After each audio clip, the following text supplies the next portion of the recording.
Welcome to In the Pocket, your go-to source for all things social media marketing and branding. Stay ahead of the game and learn the latest strategies to boost your online presence and connect with your audience. So join us and start growing your brand today. I'm really happy that I get the opportunity to have this conversation with this person. The cool thing is that I get to talk with people every day that I really enjoy talking with.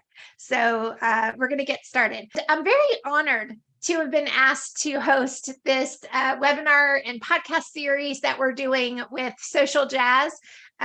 It's a great opportunity for everyone in the community to talk about the things that are important to us. And that is, branding, marketing, social media management, and all that those entail. Social Jazz orchestrates relationships, not music, and they're a unique social media management tool for staying present and front of mind for your business. My special guest today, of course, I am Stacie King, your host. I always forget to introduce myself. I'm Stacie King, and my special guest is Kimiko Donahue. Kimmy is one of the coolest people that I've met. She's a purple-haired revenue raiser who's a senior agency success manager for Openly by day, who loves InsurTech as well. She was also a previous agency owner with a successful independent insurance agency, so she really knows her stuff. By night, she's a rock star, and she sings in a band, and we get to see a lot of clips of her performances all over social media, which I absolutely love. And she's the co-host of the Mental Health podcast. Be sure not to miss her or to mess with her. Because she's also, when she's not performing, she's a competitive sharpshooter. So you really do not want to mess with Kimmy. Most importantly, she's mom to daughter Mia and her sweet pup Zuko, named after Danny Zuko. I simply can't wait to share her story and her amazing talent with you. Welcome, Kimiko. Thank you so much for joining us. Thank you. And as you said that, my dog is behind me over there, also talking in his sleep, chasing something. I love that. I love it. Anyone watching this too, if you have dogs, I don't know about you, but my dog has this thing about being scared of his own farts. It's been an experience. We'll just say that he gets so scared of them that he runs out of the room and then leaves you with it. So that is my TED talk for the day. That's what we call crop dusting. Yes. It's quite interesting. My dog is notorious for that. So, but yes, that's funny. Thank you for having me on here. I actually want to talk about branding as much as I know about it, and open to questions, open to things if you want to hear about more about me. Quick introduction, although Stacie, I feel like, gave me the best one that anyone could ever have done. I was prior to this role that I have with Openly. So basically, I'm an agency success manager, aka territory manager with Openly. Home insurance, InsurTech. Love this role. Prior to that, I was an agency owner in Tucson, Arizona, and that was when we talk about branding. My logo was teal, and everything about my life was teal. My cell phone cover was teal. You'll notice the company that I work for now, their logo is purple, and just so happens that I love that color. So I got super excited to be able to have my purple hair. Don't want to show you my nails, but I'm going to. They're usually purple, but it's chipping off. So please don't judge me on that. But cell phone cover is purple. So I live and breathe branding. We'll just talk about that. One of the big things that I learned when it comes to trying to brand yourself is what you're doing is showing people who you are rather than what you do. It's essentially the identity that people, the identity that you want people to see. I think growing up, I always thought, you want to put your best face forward, and you envision what you want to become, and that's what you step into and show other people. One of the biggest lessons that I've learned over the last maybe 12 months is it's actually a little bit of the opposite. Is you want to be relatable. You want to show vulnerability. So when I'm thinking of topics to talk about or social media content and stories that you want to share, typically it's the ones that you were at your low and was able to overcome something. That's the kind of stuff that people can relate to. I love to share my wins because I love winning, but that's not always relatable to everybody because everyone's in a different part of their journey. So I would say biggest tip is to remember to be relatable. And if you need help with that, ask for help. Other people will tell you if that's something that they can relate to or not. It's another big lesson that I learned. So one of the things about branding, and we kind of touched on it already, is colors. So whether you're starting a business or you want to revamp it, or maybe want some tips and tricks on things, look at your logo. Your logo and the colors and all of those things really, really tell people, one, who you are, but it's how they're going to remember you too. For me, and this is a personal opinion, not an opinion of Openly or anybody that's affiliated with this show, the more simple your logo is, the better, because then the brain can remember it. It's easy to integrate into other pieces of marketing. So to me, simple is better, and having an amazing color, whatever that might be to you, whether it's your favorite color or one that you think stands out. And if you, my favorite thing to do is Google colors and what they mean too. So every color has a meaning.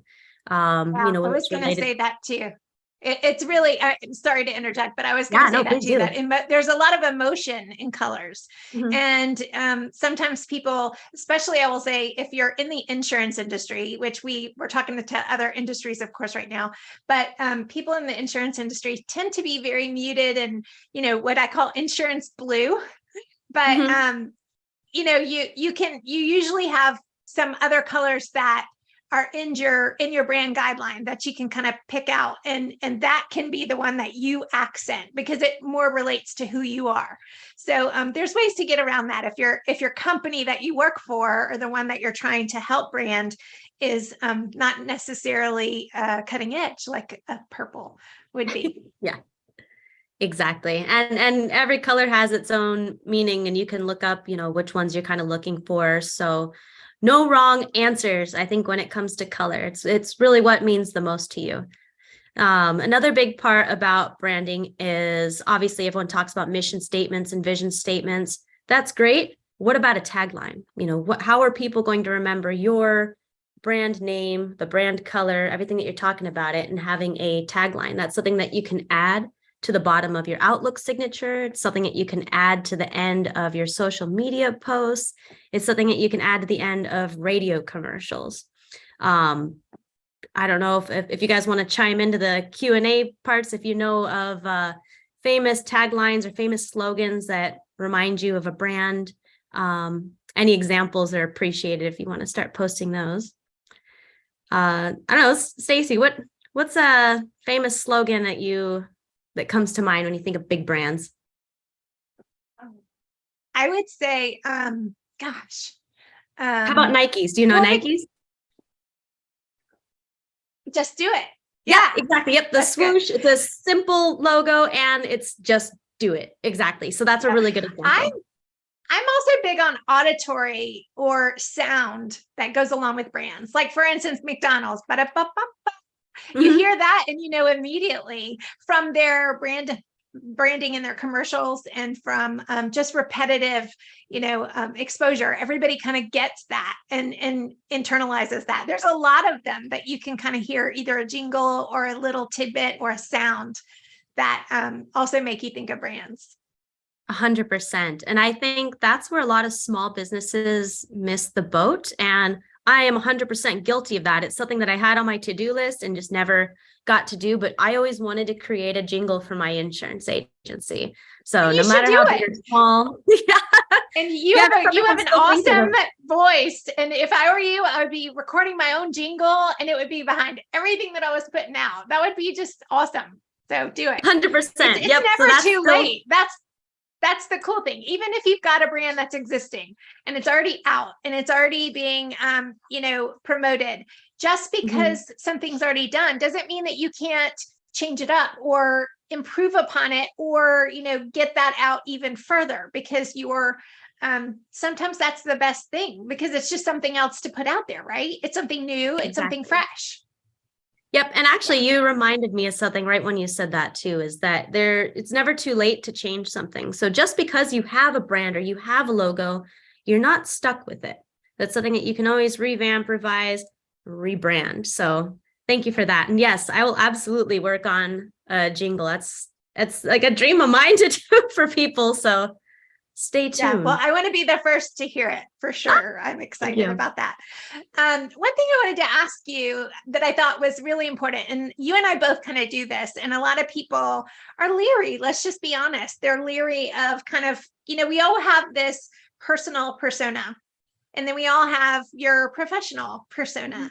And a lot of people keep those very segmented. And I have to admit, I did that for years and years and years. But At some point in your life, you go, you know what? That's exhausting.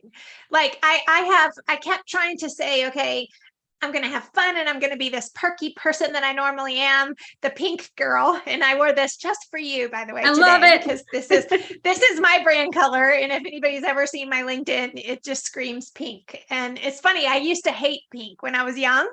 And for some reason, it just started growing on me. And then I embraced it. And now everything I get is pink, like my phone, my notebooks, everything is pink. I love it. But I say that in that, we used to segment those personalities and you kind of felt like you were two people almost. And I started realizing that you have to be a stuffy person all the time. You can talk about things that are personal. You can talk about what your passion is and what things that move you and things that you love. And that can be part of your brand. And you can admit things that you're not perfect. I share all the time. Just recently, within the last, I guess, 5 years, maybe 8 years, I created a website that I kind of call myself the wobbly girl. And that is because I have a disability and I use a cane to walk. And because my feet, I'm wobbly. If you can't feel your feet, you can't really balance very well. So I had a friend and it was funny, one night I was tripping and he's like, come on, wobbly girl. And he grabs me and like walks down the road. And I said, oh my God, I love that. So that's where that came from. And I just embraced it. And I thought, well, people, when they see me, they're going to realize who I am and I'm different, I'm unique, and I'm going to embrace that. So how did you kind of come about this person who said, I'm going to be a rock star who's going to share my performances on my personal and on your LinkedIn, which is your professional page? You put that out on LinkedIn, which that's what I love, to see your personality shine no matter where it is. Thank you. That was a long rant. No, I like it. Well, it basically what you said, I used to be the same way too. My LinkedIn looked totally different than my Facebook or Instagram, and they still do. All three are a little bit different. You'll notice there's different kind of posts, different phrasing. But I realized what was working for me on one platform, I should be doing the same thing on all of them. I think what made me really successful back when I was an agent was Facebook was really the platform. LinkedIn, it was utilized sometimes here and there. Everyone called it Facebook. It's Facebook with ties is the great way to explain LinkedIn. And Instagram wasn't quite as popular yet. So obviously this is a while back, right? But on Facebook, I'd drip the occasional post about insurance. So people knew that I did insurance, but I posted more about my life, the things that I did, the things that make me Kimmy. Because one of the other things that I love to remind people is the reason you're branding yourself is because you might not always be associated with that company or even with that hobby or, whatever you're talking about it. So really you're branding you as a person. So the things that made me change that was actually this dates way back to before I was even an agent. I had a sales position as a producer for a captive agency. And I was just on the phone, doing my outbound phone calls, and the agent walks in and he's like, hey, why don't you try adding some of your personality into your calls? And, at first you're like, oh God, like that, am I doing that bad? And he's like, well, you do sound a little bit robotic. And I'm like, okay, first you get a little defensive and go, well, I'm, trying to follow the script and figure this stuff out. And he said, Kimmy, when you talk to people, and your personality comes out, you're bubbly. That's what people want to hear on the other side of the phone. So we practiced that through, live speaking engagements at networking groups. And eventually that translated over to the phone. And I realized I had my best month in sales after I finally figured that out, is you're allowed to be you. You don't have to be this scripted, robotic template of a person, and same goes it goes on. back to, oh, sorry. I was going to say, it goes back to sales.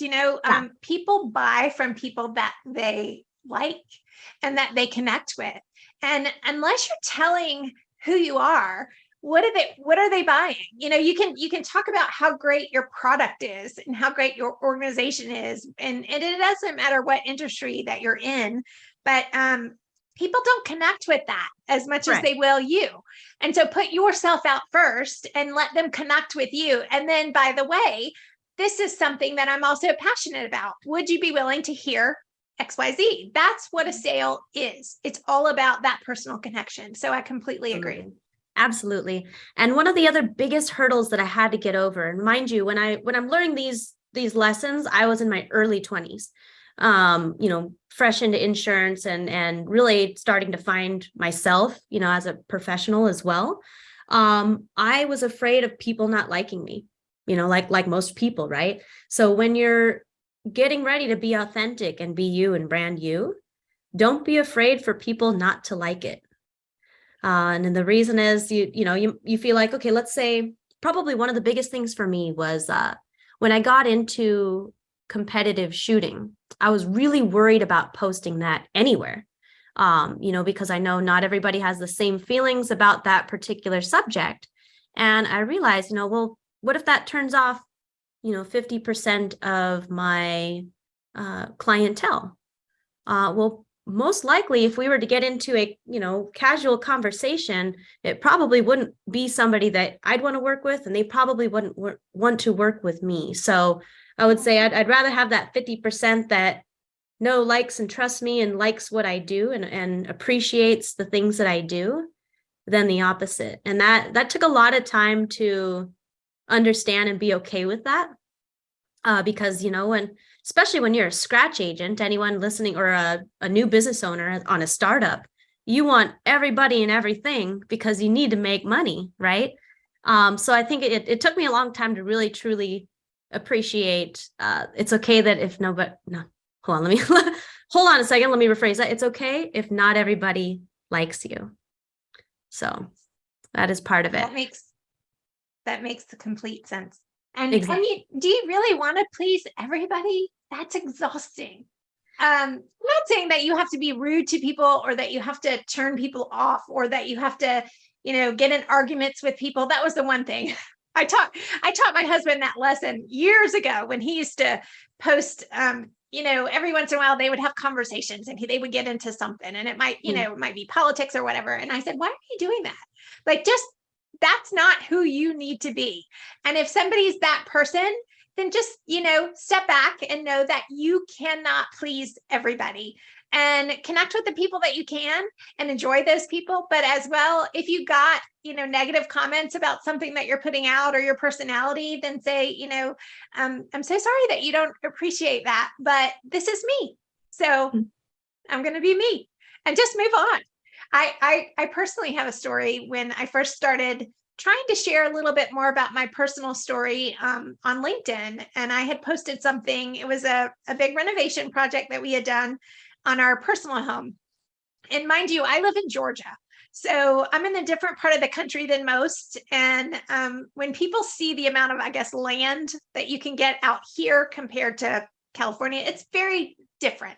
Mm-hmm. I live on 9 acres. I have a house that is large, but it's old. And we've had to put a lot of work and a lot of money into renovating it. And in fact, it was bigger than what I originally wanted. It just was a good deal and it was a great investment.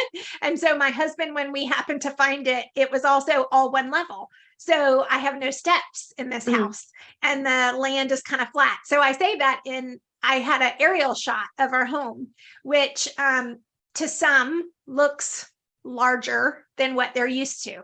And I was just talking about, I'm really happy. I live in the country. It makes it makes my heart sing when I can walk in the backyard and I see cows every once in a while coming into our property and things like that.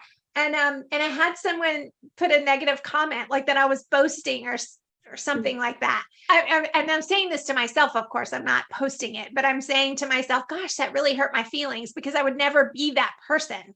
I was just trying to share something personal. So, I learned a lesson that day. I had deleted that post because it bothered me that I had a negative comment. And then I sat on it for a very long time. And I thought, that is so stupid. Why am I going to let one person's opinion change who I am or how I present myself? And so from that day forward, I've never done that. I love it. This morning, mic drop. When I realized I said the wrong social media on my video and I pulled it off of Facebook. But, that's okay. Normally I do, but I once it's out. And if somebody doesn't like it, it's fine. They'll get over it. Exactly. And it's something that I struggle with, especially when you're live, so I just did a podcast yesterday on an insurance industry podcast. And, you go in there not wanting to walk on eggshells because you do want to be vulnerable and open and yourself. But sometimes you do always have in the back of your head what if I say something wrong? And, and I think that's part of what I'm trying to get at with being authentic is be prepared to mess up. And it's okay. We are all human and, own up to it if you do. I've definitely said some silly things in my life that I went, probably shouldn't have done that. But I think, when you are creating your brand, if you're looking for a positive image, is just remember to be kind. You're allowed to disagree with people. You're allowed to, post opinionated stuff if you want to. I've never poo-pooed on that. I know some people say don't post about politics or religion, on your social media. But I mean, to me, I believe that was the whole beauty of the internet, right? Is to be able to share and have free speech. Obviously be kind, is my number one rule. But I love it when people post. Not everybody will do that. Not everybody follows that be kind rule. It's sad, but it happens. But like you said, it's a wonderful thing when that you've accepted who you are and you've owned it. And that's the big lesson here.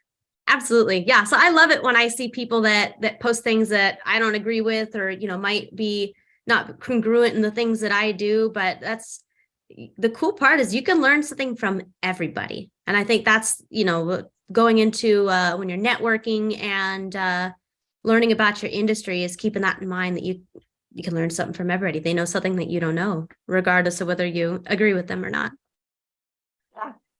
Yeah. I completely agree with that.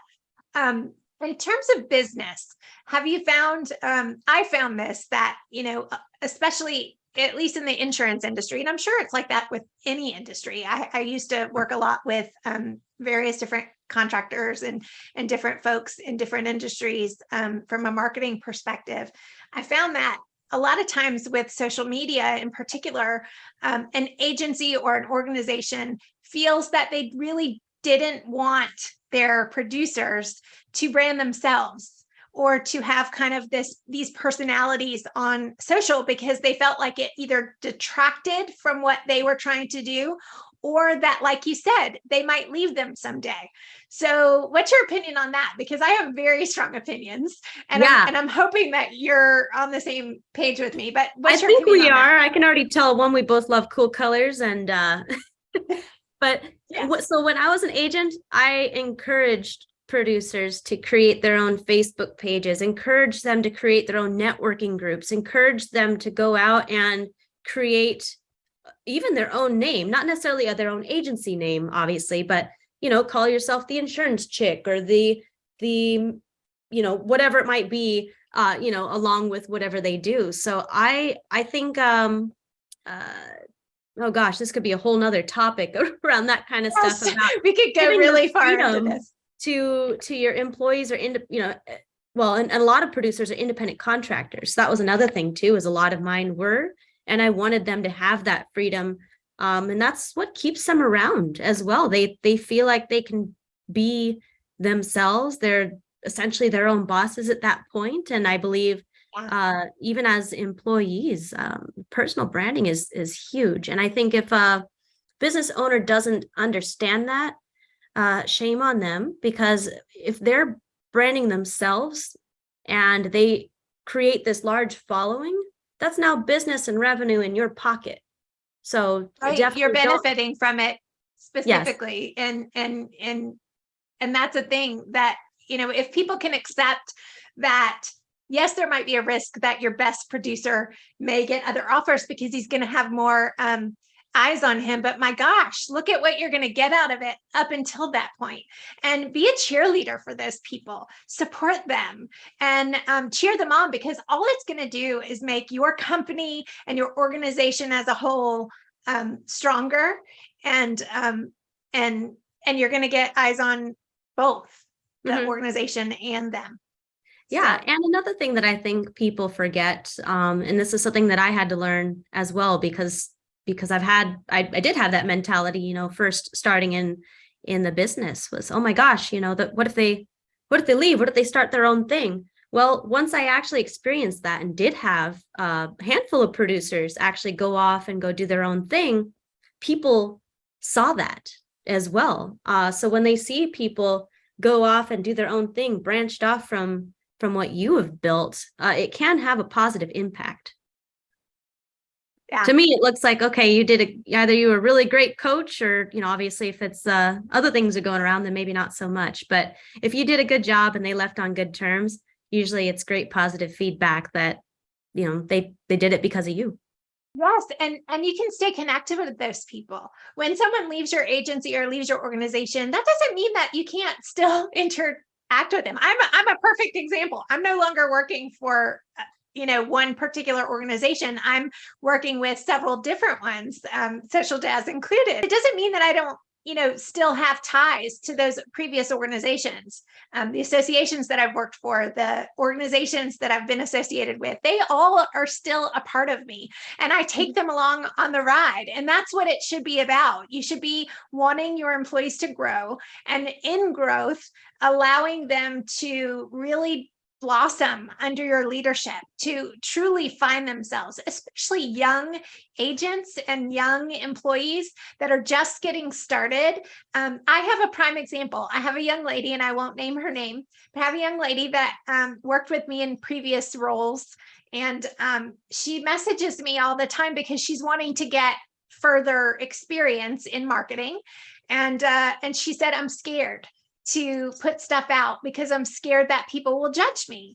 And I told her that is something that you have to get over. You just have to. You have to accept who you are. You have to accept your flaws. You have to know that you'll never be perfect, ever. No one is ever going to be perfect.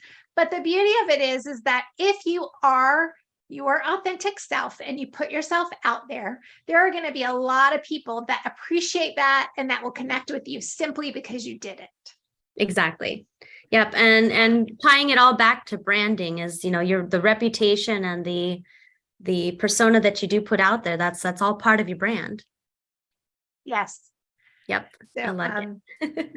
But I do think it's important for organizations to stay in touch with those people that have left previously, and engagement on social media. We could go off on that on whole other, webinar, but engagement is very important. And when you see someone getting promotions, or you see someone that used to work with you doing well, or having accomplished something personally or professionally, you should be commenting and applauding them and supporting them. And I go back to branding from a corporate perspective is all about living your mission. And if you have a mission statement for your organization, what is that? And is your public persona, personal and professional, living that mission? And if it's not, something needs to change. Mm-hmm. Yep. And have somebody, like I'm a big believer in having coaches for everything. If it's something that you're unsure about or want a second opinion, hire a company that does that for a living. That's, for example, Stacie, this, like if that's what they do for a living and they're expert in their field, that's That's why, for example, if I'm in insurance, that's what I specialize in. So of course I'm going to hire, a personal trainer to show me how to lift correctly and make sure I don't hurt myself. I'm going to hire an executive coach to help push me to the next level that I didn't even know existed, So I think same thing with branding is looking, it's okay to ask for help. Even if you have a darn marketing degree, I went to school for business, but they don't teach you anything about branding or social media and how to track that. And I think that's actually a topic that I wanted to segue into, was learning how to track the things that you post. So I'm actually personally in the process of rebranding on all of my social media. For the longest time, my online identity and my identity in my soul was attached to being an insurance agent, an insurance agency owner, actually. That's what I wanted to do for a long time, did it, and everything that I posted about and talked about was about that, along with some other hobbies, right? So I had to rebrand my LinkedIn, as an openly employee. And in the midst of that, also rebranding my personal hobbies. So, I used to do some extreme sports like motorcycle racing. I competed in shooting competitions across the nation. And just recently, over the last year, got into music. And so I'm learning how changing what your followers know you for. And when you start changing that persona a little bit, you don't get as much engagement. So I'm in the process of changing that and working on that. So I'm learning a lot while doing that. One of the things that I've learned recently is to track your KPIs, even in your social media content. So just like you would, in sales, how many calls did you get out? How many quotes, how many policies closed, or, whatever sales position you're in, obviously, your different segments. But on social media, let's say you make a post, how many leads did you actually get from it? How many people liked it? How many shares? Did people mention it? Perhaps maybe you got opportunities from it. So maybe you didn't get a direct sale, but maybe you got invited to do like this, a webinar or a podcast or something, just based on the things that you post.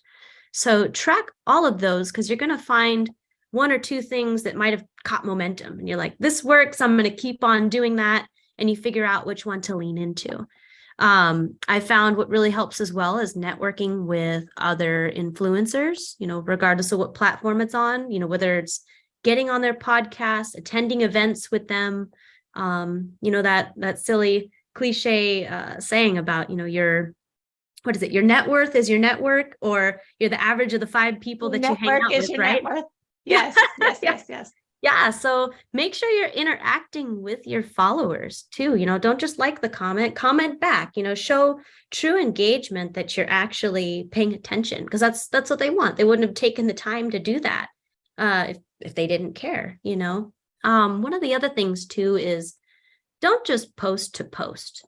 And I think this goes along with same thing, email campaigns, and, you're trying so hard to create engagement, and you just put something out there. Be really intentional with the message that you're trying to get across as well, which ties back to branding. Who are you?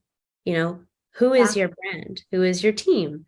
And being really consistent across the board on that message, whether it's posting, email campaigns, you can list any kind of marketing tool, but being consistent with your brand.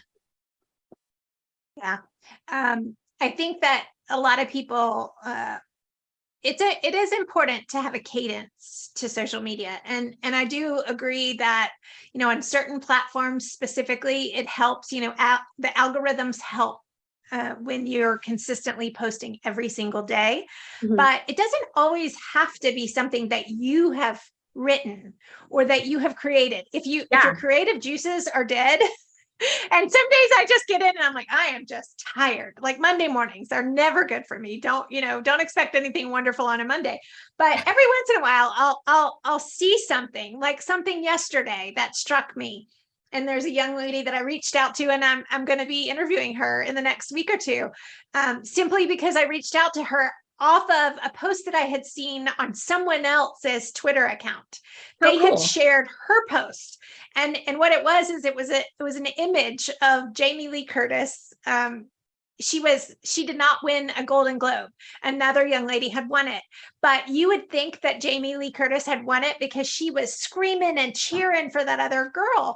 And this post was the whole text all about it was, be that girl. Be the girl that cheers other people on. Be the girl that supports other women. And I'm talking about just in general, be a human that supports other humans.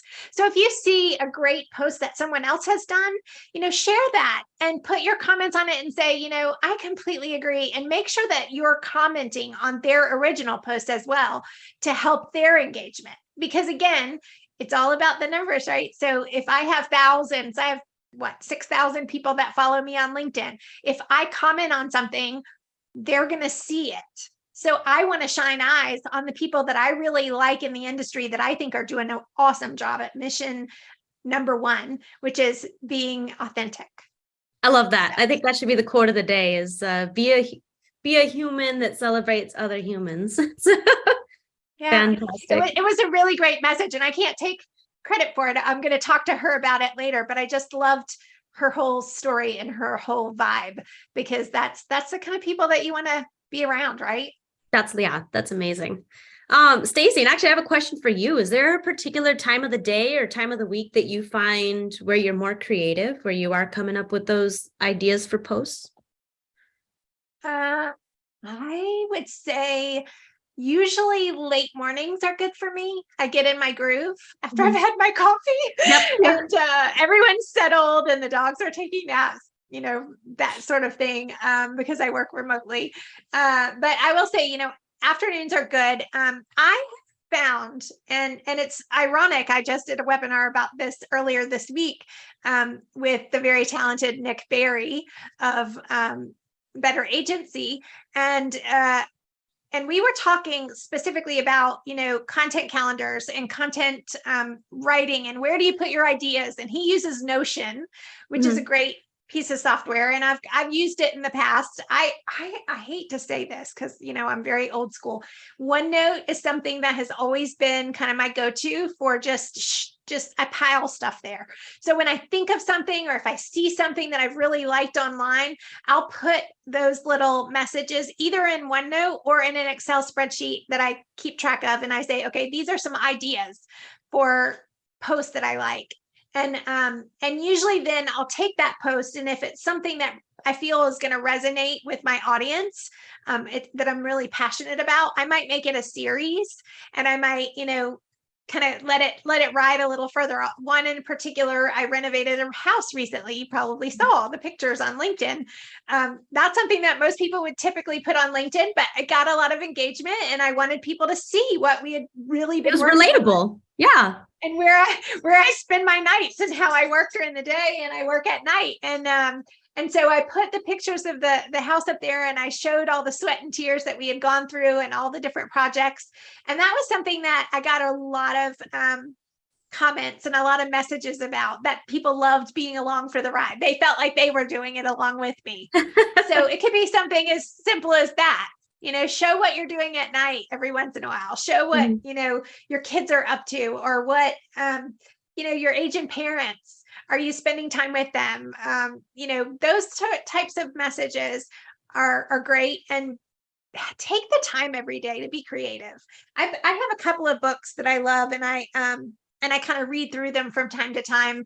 One is Everybody Writes, and it's a book. Anne, her last name escapes me right now. I'll find it by the end of the webinar, and I'll put it up in the yeah. But it's called Everybody Writes, and she has great ideas on how to come up with content and how to be consistent about your message. And I love watching TikTok too.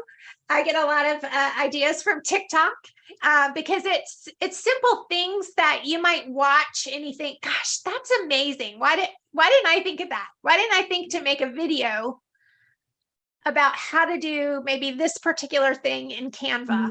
Or Pinterest is great for that too. Yes. So you don't have to use just one channel. You can go on various different social media networks. I like watching Twitter. I like watching people have discussions. I always see what's trending on Twitter. And then I think, that's an interesting topic. Again, I stay away from really terrible things or things that are very political. Because that's just not me. I'm just not, I have my opinions, but I'm not highly political in public, I should say. But I am passionate about some things that other people aren't. And I make sure that I share those opinions for sure. And by the way, it is Ann Handley. Thank you. I knew her first name because it's my middle name, Ann Handley. Yes, everybody writes. I love that book. It's an old one, but it's a good one. And I still get her newsletters all the time. There's a couple of people that I follow, and they talk about how they get inspiration for writing. And, I'm just going to go there. The craziness right now is all on Chat GPT and how AI can write for you. And I agree with it wholeheartedly. I've used it on business posts. Or when I want to say something differently, like I want it to be a different tone of voice. The cool thing is you could put in Chat GPT, I could say a sentence, and then I will say, how do I make this sentence sound more polished, shorter? I tend to speak in long, winded sentences. I wanted it more concise, whatever it might be. Take this paragraph and make it bullet points for me. It will do that. That's the beauty of it. But what it won't do, and this is what I go back to, is it's not going to know your personality. You need to also put in that kind of stuff in everything that you put out, and make sure that when your message goes out, that it is a true reflection of your brand, even if it's as little as what you do, which is amazing. And I love it. The purple heart. You put it on every single post. And it just makes my heart sing as a marketer when I go on LinkedIn and I can pick your post out from anyone's, because it's always got either a purple heart on your post or in your comments. You even use the little purple hearts that pop up as your comment. All part of the branding. Makes a difference. Yes. My header image on LinkedIn is pink. It's got the big, banner at the bottom that if you want to talk with me, book a time and you can get on my schedule at any time, you've used it. And I have the pink around my profile picture. I try to wear pink, and anything that I'm putting out usually has, pink and black and my brand colors, because it matters to me. And you put the little crown emoji. When people can see it. Yes, they can see it and they know exactly who we are. Exactly. Yeah. I hope people get that crown. It's not that I'm a princess, it's King. See? It's the last name. Yeah. So, literally what'll come up when you type in King in your iPhone. Just saying. I love it. Yay. That makes me happy. Yeah. I get it. So you got it. It was all purposeful. See, there's a method to the madness. Yeah. But that's the fun part, right? I think branding, a lot of people are scared about it, and they think, oh, it has to be perfect. It has to be all this. And yes, corporations that get to a certain size, you should have brand guidelines. You should have it mapped out. These are the fonts that we like to use. These are the colors. The RGB is this, the hex color is that. You've got everything kind of mapped out, but that is a guideline. And I say that again, brand guidelines are guidelines. It doesn't mean that you can, and usually most companies will hire a professional that will give you 6 to 8 different colors within that spectrum. Here are some colors, and here are some colors that go along with it. Prime example, I used to do a particular broker's marketing, and I relaunched their website. And this was about, 4 or 5 years ago. Well, 5 years ago. And that brand, their website was, and they'll be the first to admit it, it was awful. It was, it looked like Great Britain when we first started. And of course, they wanted to kind of go more professional and update it. And when we updated it, we came up with, I said, I really think that your whole color scheme needs to change. And we went through the whole exercise, and of course they wanted to be in the blue area. So we went a little more, like a teal blue, very bright blue.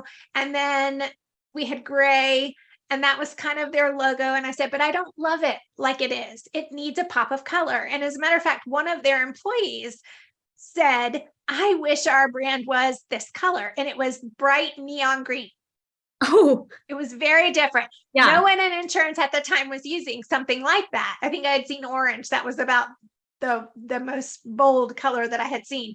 So I said, I love that, but I don't want it to be so in your face. So if we use this brand, and so the brand was blue letters with gray background, and then the bright green was the dot on the I in the logo.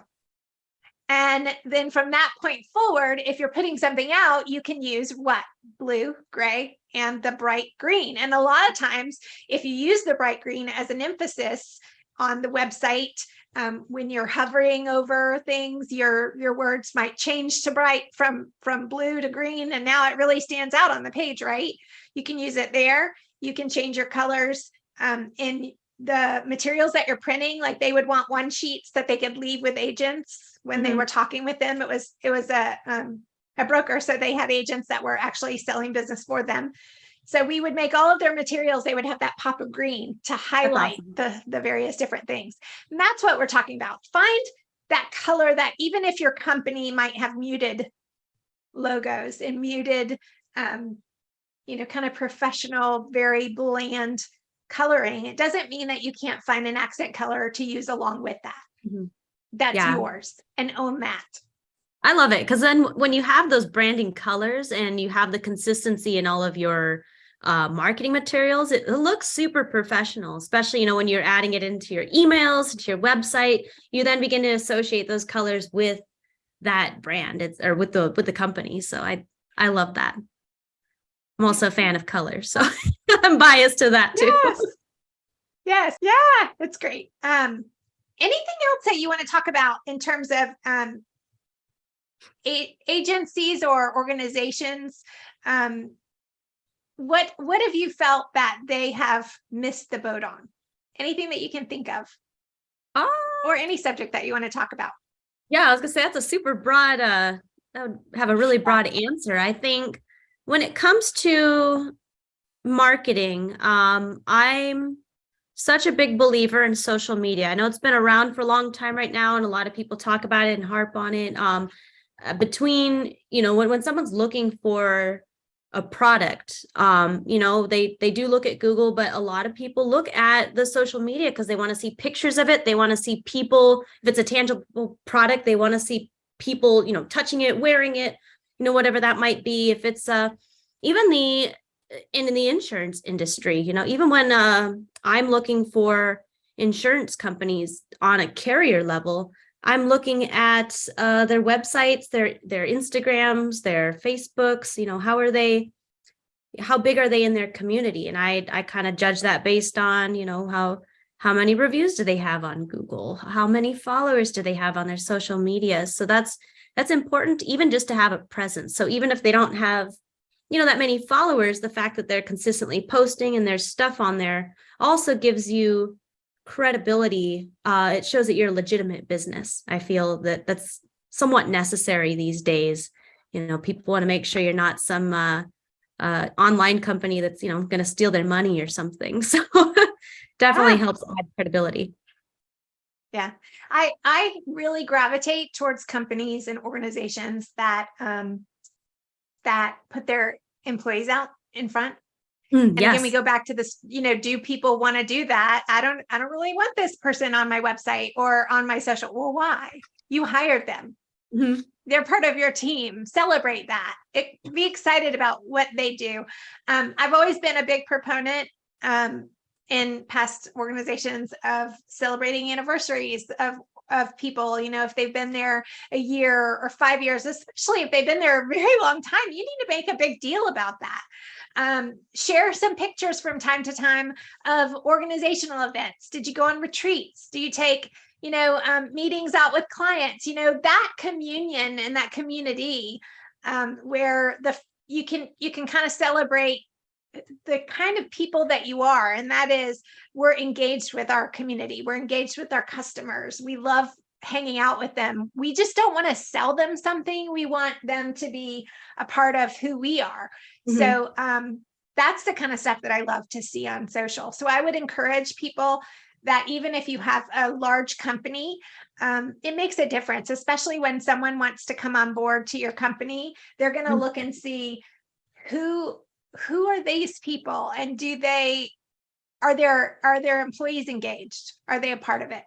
Yep. I love the Goes a long big way. team photos that like look like they're having fun. They don't necessarily have to be goofy, but ones where they're actually smiling or, like you said, out doing something, because it does show a glimpse into the culture. So like you said, if it's somebody that wants to join the team, or if you're actively recruiting, which most people are, you want to grow, you want to scale, showing what your brand and your culture, essentially. That's great point. Yeah. In previous positions, we had people that were, running Ironmans. And so I would throw that up on social. Wow, look what she accomplished. That took a year of training. Yeah. She had to run this many miles. She had to do this many, swims. And that was a big deal for somebody. And that was work outside of her job. And so, celebrate that. That can be, and again, it goes back to your brand. What kind of organization and leader do you want to be? Do you want to be the person that sits back in an office and, is kind of behind the wall, where people don't really have access to you and you're not part of the team? No, you want to be the person that's engaged with everybody, from the top leadership down to the young ladies or gentlemen who answer the phones and that are your front desk receptionists, and the administrative teams that support your organization. Everybody plays a vital role, and they all have lives outside of your organization. Find out a little bit about them. Ask those questions. Obviously, they don't have to share it if they're not comfortable doing that, and ask their permission before you put anything out on social. Say, is it okay if I, that's okay. This isn't an HR webinar for sure, but yes, find out their personal brand. What makes them tick? What motivates them? Yes, we've been through classes and do what you think is right. But at the same time, I think if you have their permission and they're willing to share that, I think it's a wonderful thing that you can share that somebody volunteers their time at a nonprofit, or that they're passionate about a particular thing. They like to adopt dogs, whatever it might be. Love it. So any last suggestions? If someone, up until this point, they've not kind of gone out there and decided, I'm going to embrace who I am and I'm going to put myself out there, what would you say the most important steps that they need to take are? Find a coach. I think that's really honestly my solution to anything. If someone is struggling, first acknowledge it, then you go ask for help. Even coaches have coaches. You think of all the top athletes, all the top business people, a lot of them have multiple coaches for different things in their life. But if you're looking for help in marketing and branding, is go find an expert in that. If you're also trying to still figure out who you are, there's coaches for that. There's a lot of books and things out there, but I love the book that you said that everybody writes. So I've never read that, but I love it because I'm a writer. I wanted to be a high school English teacher when I first, got out of high school and into college. I love writing. I think everybody should take a quick moment, reflect, put yourself in some quiet time. And I think you'll find that you'll start being really creative out of that once you quiet everything down, in today's day and age, especially with, all our computer screens and stuff like that, which I love because that's where we get to go and brand and market. But having that quiet time is really where you get to, you're forced to be with yourself, and you learn a lot about that. And all of a sudden that piece in your brain clicks open and you're like, oh, here's all these ideas just spewing out. That's one of my favorite things to do is I forgot because it's been a long time, but travel, because when you're sitting on the airplane by yourself, you are forced to be quiet and sit with yourself, and you get a lot of opportunity to write ideas down. And it goes back to being purposeful about setting aside time to be creative. It's not a bad thing. Even if you have to get up a little earlier, if your day is crazy and you have young kids, I get it. you're going from the time you get up to the time you go to bed. But find those moments, get up, before your kids get up, or stay up a little bit later. And that's your time where you kind of write down your ideas, or just peruse social and go, oh, I like that. And then be purposeful. Grab that little snippet, take a screenshot, whatever you have to do, and put it in a folder, whether it's OneNote or Notion or Trello or all the thousands that are out there. You can, go on and on and on. Keep those for later.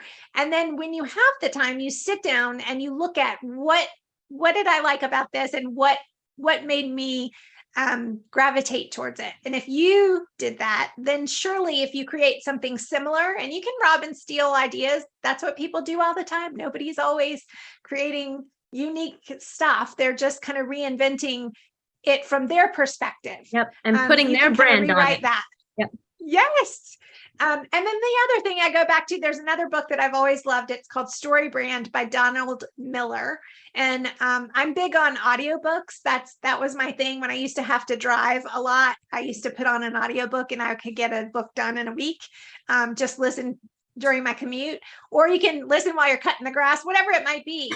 Listen or read those books, because it talks about having your brand be your story. And it can be your personal stories. That can be tied into your corporate story, but it all needs to kind of resonate together and flow together. So love it. Well, thank you so much. We've covered a lot of great stuff. Yeah, thank you for allowing me to be the pilot on this series. I appreciate it. And thanks for everybody that joined on or watches this after the fact. Yes, for sure. It's been just so much fun. I always have fun talking with you, and I could talk for hours on various different subjects, and we'll have to have you back to talk about a different subject later on.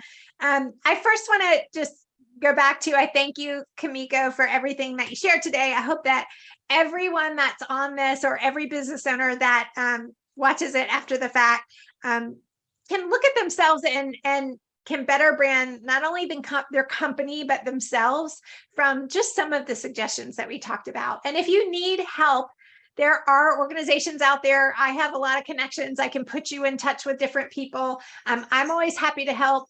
And again, I want to thank Social Jazz for making this opportunity happen. Social Jazz is something that I've just come across and kind of been working with, and it's a fun project, and it's something that we're doing to be intentional for posts for social media. So if you'd like to look at anything that Social Jazz has to offer, go to their website, socialjazz.com, or you can reach out to them at hello@socialjazz.com, and they'll be happy to answer any of your questions. Thanks again for joining us, and we appreciate your time. Thank you, Kimmy. Bye, everybody.